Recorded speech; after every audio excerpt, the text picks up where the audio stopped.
এক নেকড়ে বাঘ একটি ঘুমন্ত খরগোশের উপর ঝাঁপিয়ে পড়ল। বেচারা নিদ্রা থেকে জেগে দেখল সে মৃত্যুর কবলে। তার অন্তরাত্মা শুকিয়ে গেল।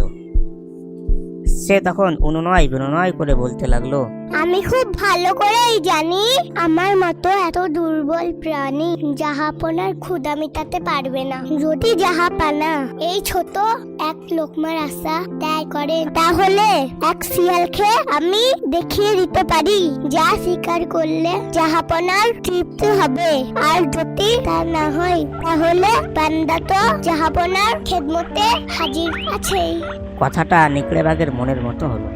নেকড়ে বলল, আচ্ছা ঠিক আছে, আমাকে সেখানে নিয়ে চল। খরগোশ নেকড়েকে নিয়ে রওনা হলো। কাছেই শিয়ালের একটি গর্ত ছিল। খরগোশের সঙ্গে তার অনেক দিনের শত্রুতা। খরগোশ গর্তর কাছে গিয়ে বলল, জনাবের নির্জন বাস ও ধার্মিকতার সুনাম শুনে একজন জ্ঞানী দেখা করতে এসেছেন। যদি অবসর থাকে তাহলে এক্ষুনি সাক্ষাতের সুযোগ দিন, না হলে আবার সুবিধা মতো খেদমতে হাজির হবেন। শেয়াল ওর মিষ্টি কথায় প্রতারণার আভাস পেয়ে উল্টো ধোকা দেওয়ার জন্য বলল, সৌভাগ্য যে এমন বুজুর্গ ব্যক্তি আমার মতো নাসিদের সঙ্গে দেখা করতে এসেছেন, কিন্তু কিছুক্ষণ অপেক্ষা করতে হবে, কারণ আমি ঘরটিকে ঝেড়ে মুছে জনাবের বসার উপযুক্ত না করে বাইরে আসতে পারছি না।